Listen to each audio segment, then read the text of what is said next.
BookTube, welcome back to the forum. My name is Sean. I'm a father of 3 teenagers in my mid-40s, and I love to read science fiction and fantasy. On this channel, we discuss different books that I'm reading, other topics of interest related to the books that I'm reading. And today, what I wanted to talk about is a major character in many science fiction and fantasy books that we all read. Perhaps we don't see it as a character, but I wanted to discuss this character and why it is that we find this character in so many of our stories and what it says about us, what it says about how we see ourselves in these stories. And that character really is 2 characters: kingdoms and empires. If you think about it, many of the science fiction and fantasy stories that we read, there's always a kingdom or there's always an empire and an emperor. Particularly in science fiction, this emperor rules the galaxy or the known solar system or even the known universe. And it's a very, very common theme.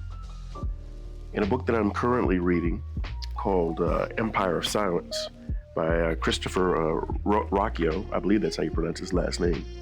It's a very good book so far. I'm about 192 pages in.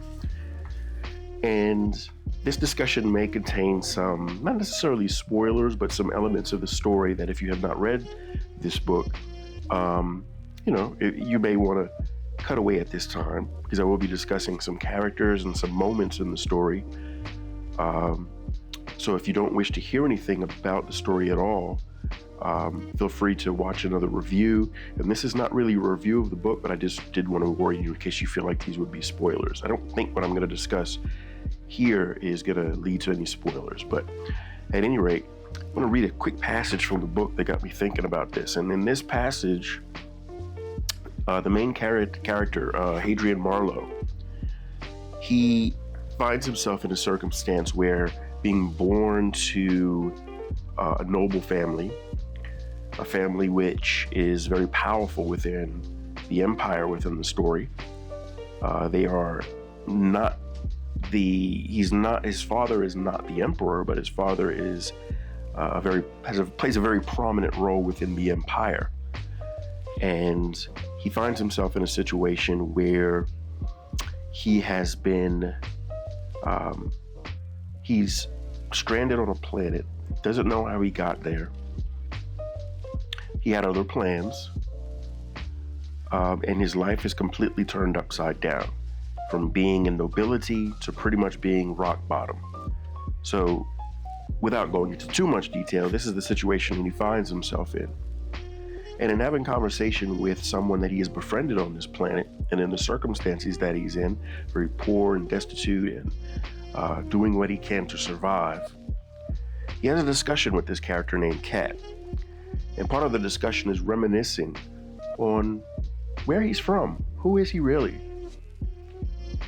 And Kat starts asking him about what it was like, where he came from, what it was like growing up in nobility, what it was like growing up, quote unquote, in a castle, in towers.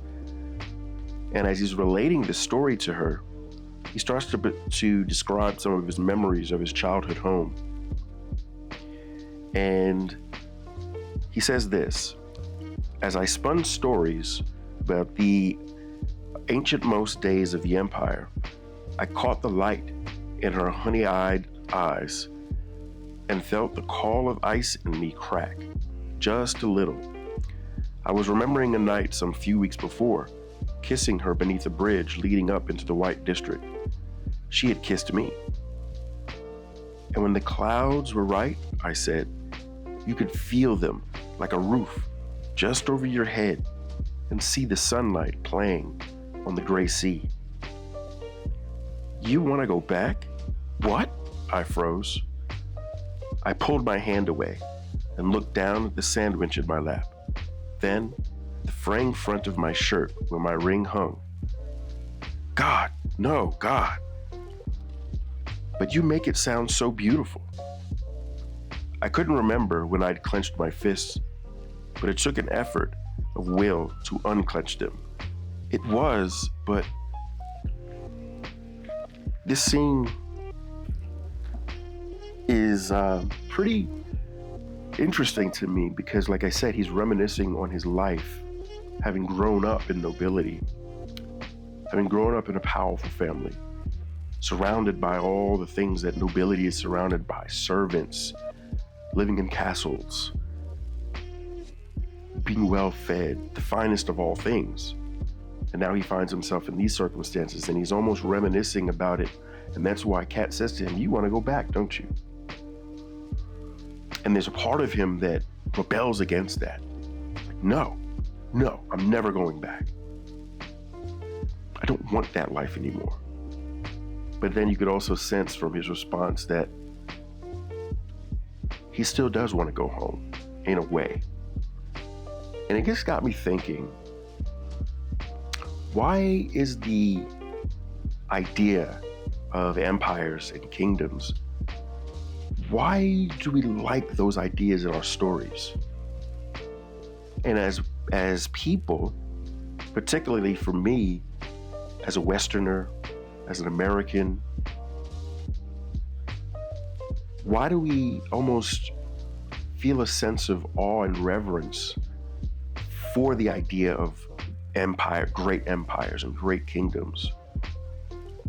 While also, there's a side of us, particularly the Western side of my Western inclinations, my American way of thinking of freedom and independence and democracy. The idea of a monarchy for me, of living in a monarchy, of living under an empire, is offensive, is viscerally offensive. Just the idea that I would have to bow to some other human being, that I would have to see some other being, some other humans above me, better than me, that deserves more than me, more honor than I deserve, or did I decide to give to them?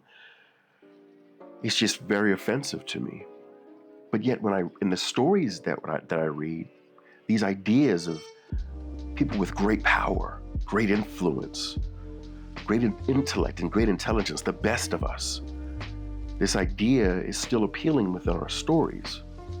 Sometimes you have empires that are bad, but then sometimes you have empires and kings that we tout as heroes, that we look to as an example of what it is to be a great man, a great woman, someone of a noble character. Just this whole idea of nobility. And I know that for many people around the world, they still live in societies where there are monarchies, where they view kings and queens, and perhaps I'm misinterpreting this, but from an American eyes, they view them as being better than, or they put them on a pedestal. And that idea is just so foreign and so offensive to me. And yet in our stories, it's very, very prominent. So what is it about that? What is it about? What does it say about us that we like that in our stories? At the same time, while there are many empires and kingdoms, the empire and kingdom often play the part of the antagonist. When we think about stories like Dune, when we think about stories like the Star Wars epic, the Empire Strikes Back, and you have the rebels, and this whole idea of rebelling against the kingdom, rebelling against the empire, fighting back for freedom, because somehow the empire and the kingdom, they always overstep. They always suppress the will of the human nature, the will of those, the will of life to be free to flourish in its own way. That somehow along the way, the empire has been corrupted, or the monarchy got corrupted. As if it wasn't corrupted, the idea itself isn't corrupted to begin with. And yet, another theme that runs through these stories is the fact that we often find the setting to be some distant future where humanity has Particularly in science fiction, humanity has reached the furthest edges of the galaxy or the universe and conquered the stars and colonized planets, but it's always under the thumb of an empire, as if to suggest the only way that the human spirit, that the human drive, that the human ambition to explore and discover can be accomplished is under the thumb of an empire and an emperor. It's under the direction of other human beings who just happen to have more vision, more power, more resources than the normal human being, And why do authors often do this? Why do authors often plop us into a setting where that is the case? Do we agree with the authors who write this? Do we agree that the only way to advance as a civilization is to subject ourselves to those who are more talented or more powerful or charismatic, those with means, those with financial means, those with wealth, that we have to subjugate ourselves, surrender ourselves to those who are better in order to achieve more, in order to accomplish more, in order to reach our full potential as a species? Because this theme plays over and over again in many of our stories. So are we fooling ourselves, particularly as a Western culture where we value democracy, where we value freedom, individual human rights? Are the stories suggesting that we're deluding ourselves, that we could never advance as a species without being led like sheep by a shepherd? Part of me wants to challenge that idea. Part of me wants to say, no, that's not necessary. We can survive, we can thrive as a species if we work collectively together towards that common goal. But then I'm also challenged by the idea of when we look at our current modern times, or we look at some of the companies that we admire, some of the technologists that we admire, the business owners, the leaders, the political leaders that we admire. We admire the people who accomplish great things. And oftentimes, whether it be a company, our favorite athletic team, whether it be the country that we are from or other countries that we admire, whether it be historical figures that we admire, we don't often remember the little guy or the others that contributed to the success of that sports team, that nation, that company. No, we remember individuals. We remember the names of those, for whatever reason, were placed on that pedestal. Think about your favorite sports teams, whether in the past, whether in the present. Notice how there's often the superstar. It's often the player and his team. Or think about great businesses that you might admire. It's always one person's name that is mentioned to represent the accomplishment of a company. Whether it be a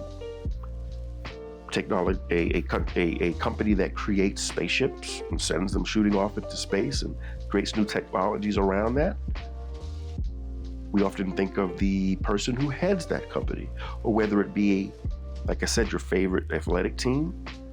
We don't think about all the rest of the team members. We think about perhaps it's the one that scores the most goals. Perhaps it's the one with the most personality. Perhaps it's the one that's been there the longest, and their personality embodies the culture of the team. There's something in us that desires to be led by others, or that desires to take a back seat and be inspired by someone, but not by the collective. And what's also interesting is many times I know that when I read these stories, I see myself as the hero in the story, or I imagine myself in the shoes of the hero. And I imagine myself as fighting against the empire, fighting against the king, fighting against the emperor for the sake of freedom, or to right some wrong. We love to see ourselves in those stories. But do we also see ourselves as the slave thrown into the gladiator's arena, just fodder for the killing, fodder for the entertainment of those watching, as we are chained up and as we are slashed and killed or eaten alive by a lion. Are we those characters? Do we see ourselves in that character? Do we see ourselves in the slaves, the slave population of an entire planet that is forced into hard labor, pulling the resources out of the ground for the sake of the well-being of those who live at the top of the hierarchy? Do we see ourselves as those characters, as the unnamed people who are described as covered in muck and grime, working from day to night? Do we see ourselves in those characters? The ones that actually are bringing the resources out that make the empire what it is? Because without those people, there would be no empire, there would be no kingdom, there would be no spaceships, there would be no fuel for those ships. So it raises interesting questions about why we like these themes. What are authors trying to pull out of us? What are authors trying to get us to ask about ourselves in these stories? Why do we never see ourselves as the emperor who is subjugating those to feed the empire? Why do we never see ourselves as the bad guy in the story? Why do we never try to put ourselves in the shoes of the empire, of the thinking that perhaps it's true? Perhaps we do need hierarchies. Perhaps we do need great men and great women, the strong man, the strong woman, to achieve great things as a species. What if we are deluding ourselves into thinking that the future belongs to the collective, to those working together towards a common goal? Is it possible that because throughout most of human history shows us, the great accomplishments that we admire today, we often forget that those accomplishments and the great monuments towards the human endeavor, towards what humans can accomplish throughout most of human history, those were done under the thumb of an empire or a kingdom, in the leadership of the one, the God-man, who inspired the many to accomplish great things, to do things that are bigger than themselves. And so when we think about some of these stories that take place thousands of years into the future, but maintain themes from thousands of years into our past, what is it saying about us? What is it saying about us that we find something common and enthralling and inspiring about these stories, whether it's the empire being overthrown or whether it's a king returning to his throne to rule justly and to bring about a golden era, a golden age of prosperity for all, to rescue us from the dark armies that would destroy us all. It's a very interesting point of view. And as I read this book, I'm very anxious to see how Hadrian Marlowe deals with these questions, deals with his memories, his experiences of growing up in nobility and now being at rock bottom. It's going to be very interesting to see how his story develops and how he deals with these things. Because I suspect that inevitably his past is going to catch up to his present and may somehow shape his future. So something to think about. Let me know what you think about that in the comments, and let's discuss that. I'm interested to see what you think. And yeah. So thanks for watching the video, and I'll see you next time. And please like and subscribe to the channel. That would help. It goes a long way to building my channel. And I really do want to continue on with this conversation and have some future conversations with you. I'm enjoying this so far, and it's really helping me to read more and to engage more. So please, if you would, like and subscribe. Thank you.